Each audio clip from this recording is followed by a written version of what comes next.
Good morning students.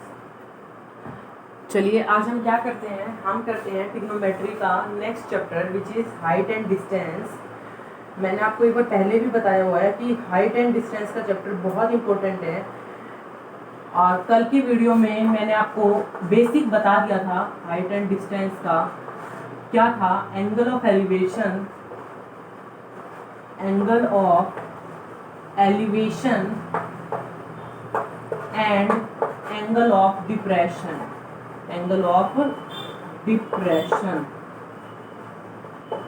एक मैंने आपको बताया था लाइन ऑफ साइट के बारे में, लाइन ऑफ साइट के बारे में, और एक मैंने आपको बताया था कि कब आपका angle of depression angle of elevation के इक्वल हो जाता है।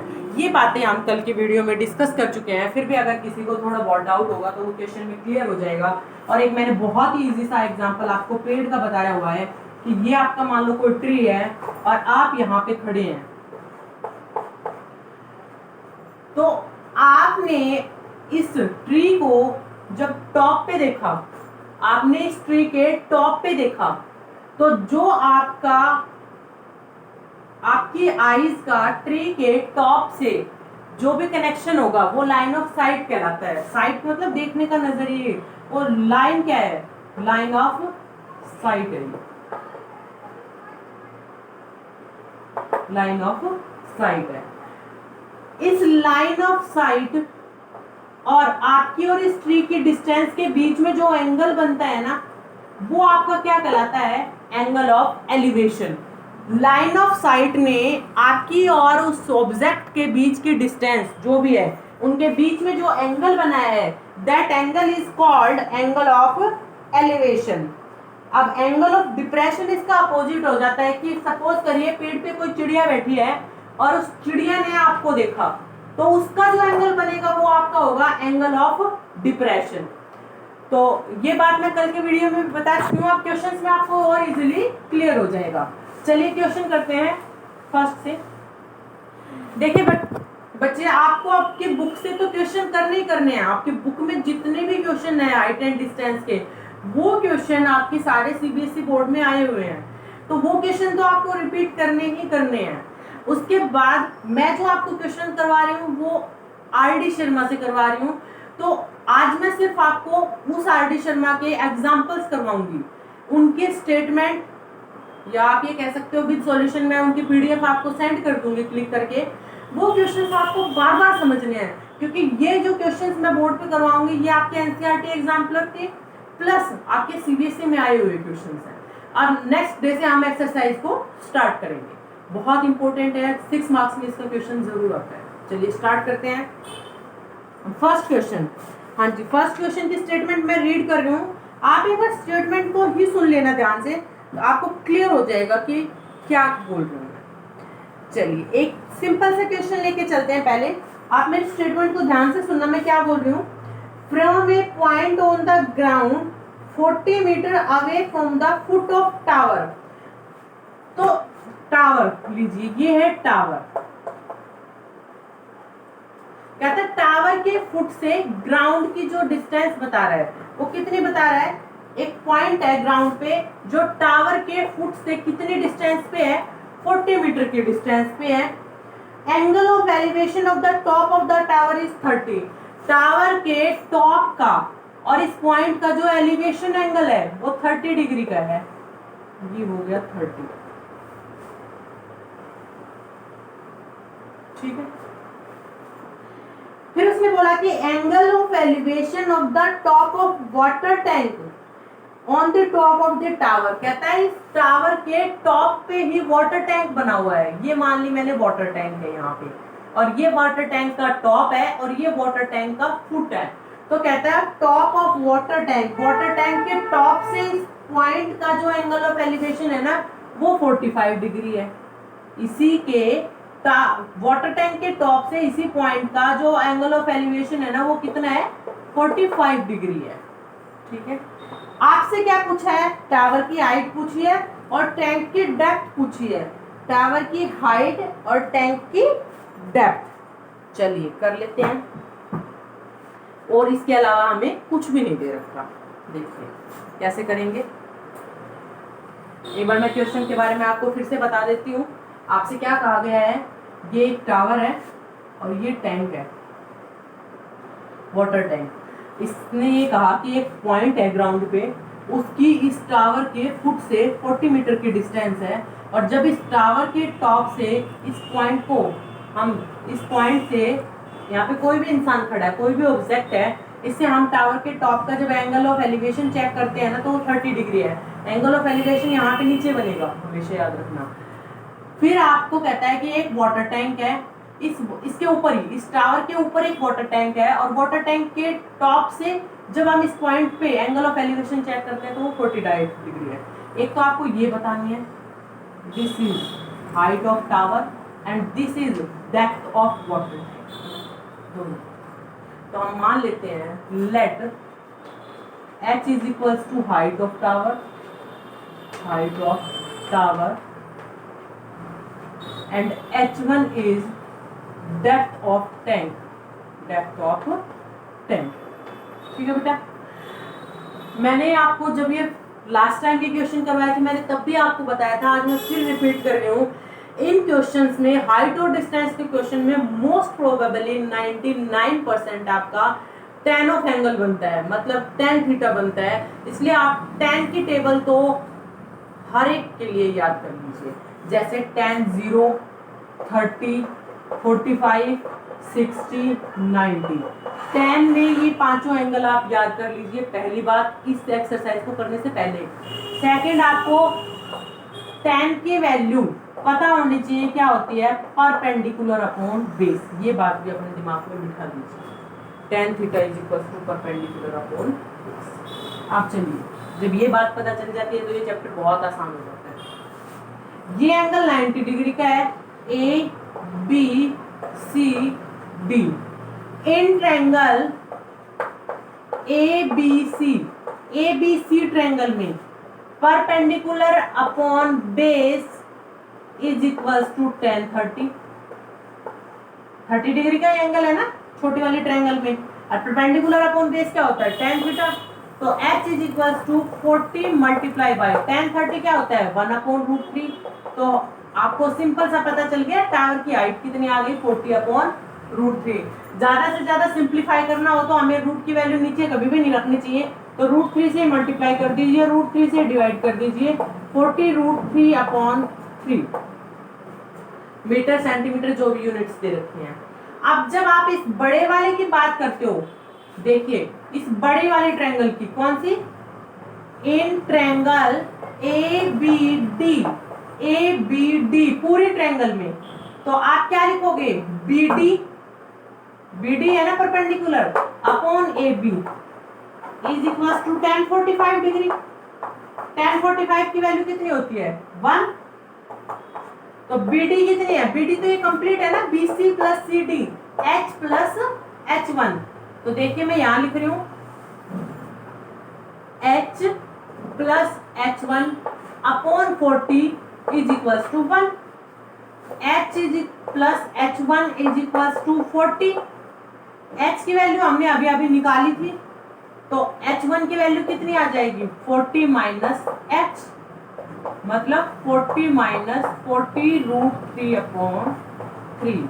ज्यादा से ज्यादा इसमें से 40 कॉमन निकाल सकते हो, तो 1 माइनस √3/3। और सिंप्लीफाई करो तो इसको काट सकते हो आप, 3 को आप क्या लिख सकते हो, √3 इंटू √3, कट गया, 1 माइनस 1/। तो क्वेश्चन में दो ही बातें हैं जो आपको हाइट और डिस्टेंस के चैप्टर में याद रखनी है। पहला, क्वेश्चन को समझो और जैसे बोलता है वैसे डायग्राम बना दो। जिस बच्चे ने ये डायग्राम बनाना सीख लिया उसके लिए कुछ डिफिकल्ट नहीं है। और दूसरी बात, आपको ये पता होना चाहिए कि एंगल tan का यूज होगा जिसकी वैल्यू होती है perpendicular upon base. And the second thing, tan theta की सारी डिग्रीज आप याद कर लीजिए जो मैंने आपको टेबल में बताई थी। क्लियर है? उसके बाद देखिए और क्वेश्चंस करते हैं ताकि आपको अच्छे से पता चलता रहे। इन क्वेश्चंस को अपने फेयर नोटबुक में जरूर कर लेना, बहुत इंपॉर्टेंट क्वेश्चंस हैं ये। नेक्स्ट देखिए, अब जो क्वेश्चन मैं आपको बता रही हूँ ये क्वेश्चन आपका सीबीएसई बोर्ड में आया हुआ है।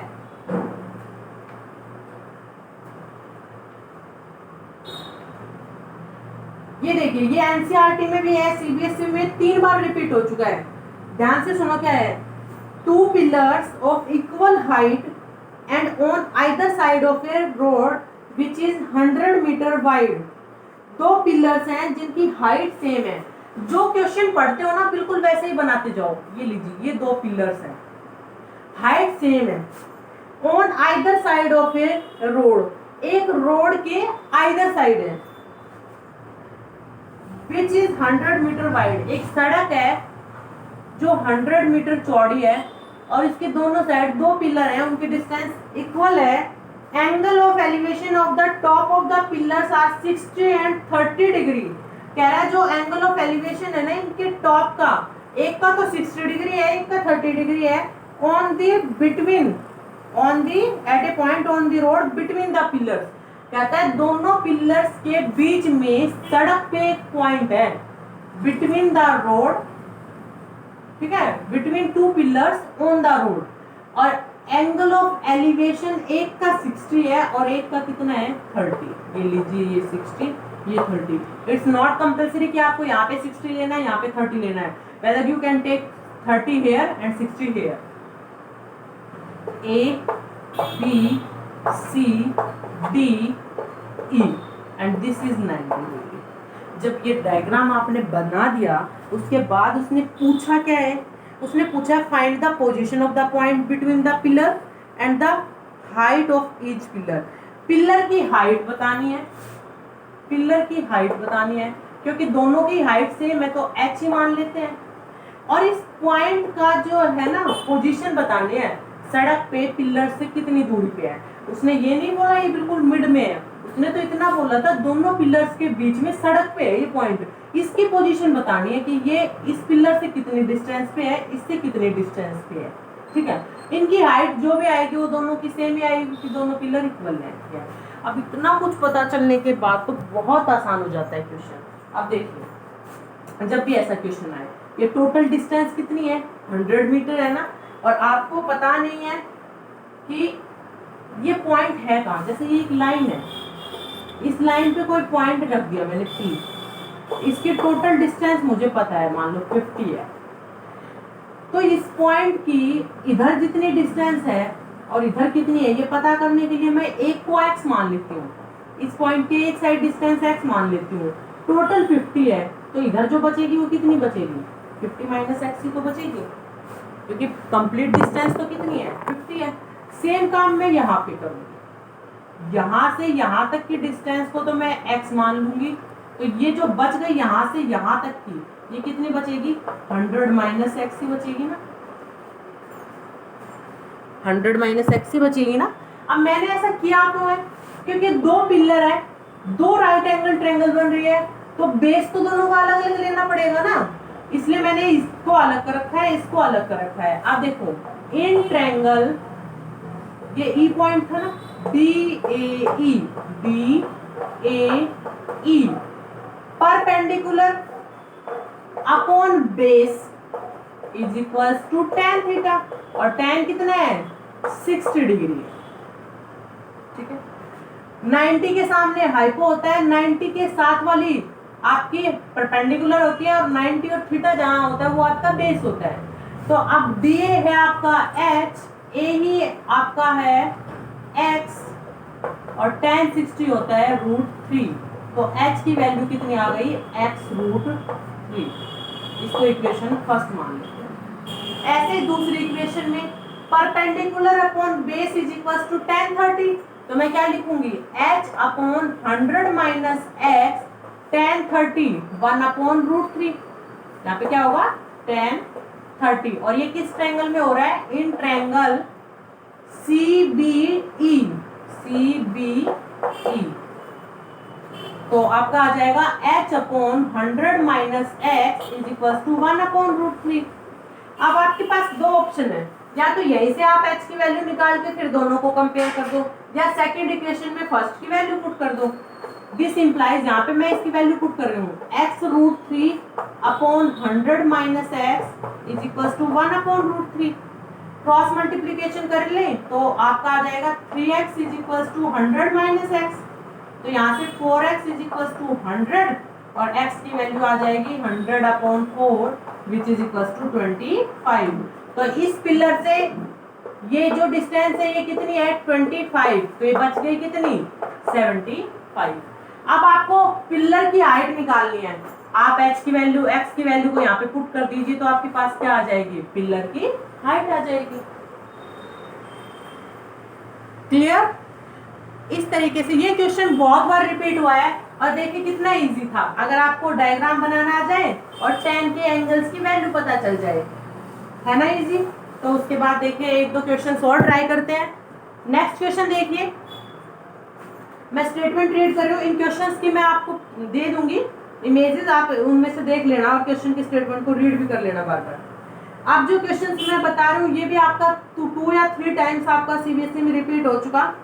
And as observe from a top of a lighthouse, lighthouse के टॉप से ऑब्जर्व किया गया है कि 100 मीटर अबोव सी लेवल, समुद्र के लेवल से 100 मीटर की ऊंचाई पे angle of depression of a ship sailing directly towards it changes from 30 to 45 degree. Simple sea line का मैं आपको मतलब समझा देती हूँ। क्या है, कहता है कि एक लाइट हाउस का टॉप है, कोई भी एक लाइट हाउस है, उसके टॉप से, क्वेश्चन नंबर पे कुछ है नहीं, एक लाइट हाउस है।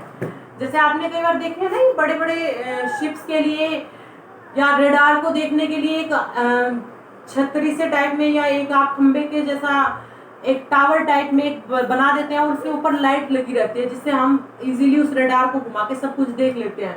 ऐसे एक लाइट हाउस है और उसके टॉप से समुद्र के लेवल से 100 मीटर ऊंची, जैसे मान लो ये सी के लेवल से 100 मीटर ऊंची है, 100 मीटर, ठीक है। समुद्र के जो लेवल है उससे 100 मीटर की ऊंचाई पे कहता है टावर के टॉप से ये देखा गया है कि जो शिप का एंगल ऑफ डिप्रेशन है, शिप पे जो बंदा है उसका एंगल ऑफ डिप्रेशन किससे, लाइट हाउस के टॉप से क्या पाया गया है, अपना एंगल वो चेंज कर देता है जैसे जैसे डायरेक्टली उसकी साइड आता है। जब समुद्र के लेवल से, समुद्र मान लो नीचे है, उससे जो शिप है ना वो 100 मीटर ऊंची है और उस शिप पे जो बंदा है वो आपका लाइट हाउस के टॉप को देख रहा है, तो जो उसका एंगल है ना, जैसे जैसे शिप लाइट हाउस की साइड आती है तो एंगल 30 से 45 डिग्री चेंज हो जाता है। आपको डिस्टेंस बतानी है शिप की ड्यूरिंग ऑब्जर्वेशन, ये ऑब्जर्व और जैसे जैसे जितना जब 30 से 45 डिग्री का एंगल चेंज हुआ ना, वो डिस्टेंस कितनी थी, मतलब कितनी डिस्टेंस में एंगल का चेंज हुआ है। चलिए करते हैं, देखिए ये देखिए ये आपका दो पोजीशन है ए बी,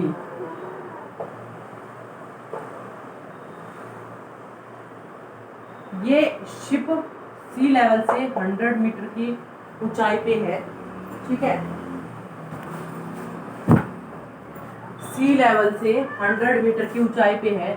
जब यहाँ पे बंदा है उसने लाइट हाउस के टॉप को देखा, ये लाइट हाउस का टॉप मान लीजिए, तो उसका जो एंगल ऑफ डिप्रेशन है, मैं इसको बनाती नहीं हूँ, उसका एंगल ऑफ डिप्रेशन है, डिप्रेशन एंगल तो ऐसे बनता है ना बेटा, वो 30 डिग्री का है।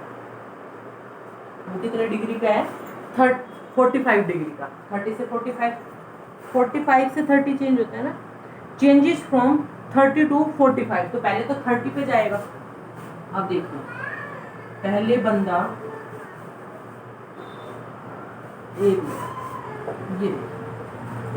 ये लाइट हाउस है, ये समुद्र से 100 मीटर की डिस्टेंस है, बंदा यहाँ पे है और इसको देखता है, तो उसका जो एंगल ऑफ डिप्रेशन है ना वो कितने डिग्री का है, 30 डिग्री का है। कितने डिग्री का है, 30 डिग्री का। जब इस शिप से उसने लाइट हाउस के टॉप को देखा तो एंगल ऑफ डिप्रेशन क्या है, 30 डिग्री का है। और आपको पता है ये आपकी यहाँ पे आपका है, ये दो जब पैरेलल लाइन को एक ट्रांसवर्स लाइन कट करती है तो आपके एंगल्स इक्वल होते हैं, तो ये एंगल 30 डिग्री का हो गया। अब कहता है जब यहाँ से इसके साइड आता है टुवर्ड्स द सेलिंग करते हुए जब आपके इधर की साइड आता है तो जो एंगल ऑफ डिप्रेशन है ना वो चेंज होता है कितने डिग्री में, 30 से 45 डिग्री में। ज्यादा एंगल नजदीक होगा और कम एंगल आपका दूर होगा, तो ये एंगल भी कितना हो गया, 45 डिग्री। अब कहता है जो ये एंगल चेंज हुआ ना 30 से 45 डिग्री का, इस डिस्टेंस को आपको बताना है। You have to find out the value of D. किसकी वैल्यू फाइंड आउट करनी है? डी की। तो जब आपको डायग्राम क्लियर हो जाता है फिर बेटा क्वेश्चन में कुछ भी नहीं बचता करने के लिए। अब देखिए ए बी तो लिख दिया ना, सी डी और ये एंगल 90 का। एक बार ट्रायंगल कौन सी लेंगे? बी सी डी और एक बार ए सी डी। और आप इसको और इसको लेके क्या आप इस डिस्टेंस को नहीं निकाल सकते? कैसे? देखिए, in triangle A C D triangle में परपेंडिकुलर अपॉन बेस आप इस डिस्टेंस को कुछ भी मान सकते हैं। मान लो आपने इसको मान लिया x, ठीक है, तो परपेंडिकुलर 100 अपॉन बेस ये कंप्लीट है, d plus x is equals to 10 30 1 अपॉन रूट 3। तो 100 is equals to 100 root 3 is equals to d plus x। इसको फर्स्ट इक्वेशन दे दीजिए। अब इस छोटी वाली ट्रायंगल में in triangle BCD perpendicular upon base is equals to 10 45। Value कितनी है? 1। तो यहाँ से x की वैल्यू कितनी आ गई? 100। x की वैल्यू 100 उठा के यहाँ पे पुट कर दीजिए। तो d plus 100 is equals to 100 root 3। तो यहाँ से d की वैल्यू आ जाएगी ना 100 root 3 minus 100 which is equals to 100 common ले लीजिए, रूट 3 माइनस 1। अब इस क्वेश्चन में जो मेन बात क्या थी और डायग्राम ही था। और इनकी प्रैक्टिस कैसे होगी? जब आप बहुत ज़्यादा क्वेश्चन कर लोगे तब आपको बहुत अच्छे से क्लियर होने लग जाएगा। 3 क्वेश्चन अभी बताए हैं मैंने, ऐसे ही मैं आपको 2-3 क्वेश्चन और करवाऊंगी। हर वीडियो में हम 3-3 4-4 क्वेश्चन करेंगे और मैं आपको करने के लिए दूंगी। तो ऐसे ही करते रहेंगे, कोई प्रॉब्लम आएगी। और इसके साथ साथ आपको अपनी बुक से जरूर करने हैं, NTSC वाली से। आप आज NTSC की बुक से आप 10 क्वेश्चंस करोगे, 10 क्वेश्चन NTSC बुक से करोगे एंड प्लस आपको 6 क्वेश्चंस की PDF मैं दूंगी, 6 क्वेश्चन PDF मैं दूंगी, वो करने हैं आपको। ठीक है, ये आज का काम है आपका। कोशिश करते रहिएगा, नहीं आए तो डाउट सेंड कर दीजिएगा। Thank you.